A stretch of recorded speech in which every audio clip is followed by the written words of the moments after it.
Seorang polisi yang terlibat dalam pengamanan KTT G20 tewas di hotel kawasan Denpasar Utara, Bali. Korban dibunuh oleh dua orang remaja di dalam hotel.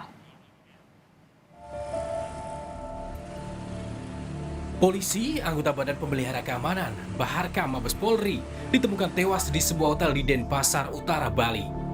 Korban yang bertugas dalam pengamanan KTT G20 diduga dibunuh di dalam hotel. Berdasarkan hasil penyelidikan Polsek Denpasar Utara, korban tewas akibat ditusuk dua remaja. Kedua pelaku yang berusia 15 dan 16 tahun telah ditahan. Pelakunya sudah ditangkap, dua orang, inisial F dan A. Awalnya gimana sih kejadian awalnya? Ceritanya dari hotel ke tempat itu Gimana sih Pak? Kami ketemunya bahwa memang sudah terjadi peristiwa penusukan itu. Kenapa bisa ditusuk dengan? Yang mengakibatkan luka berat.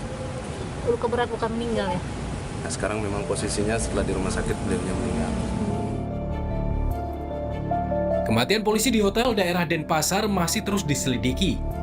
Saat ini polisi masih menginterogasi seorang perempuan yang diduga rekan kedua pelaku. Komang Suarbawa, Kompas TV Denpasar, Bali.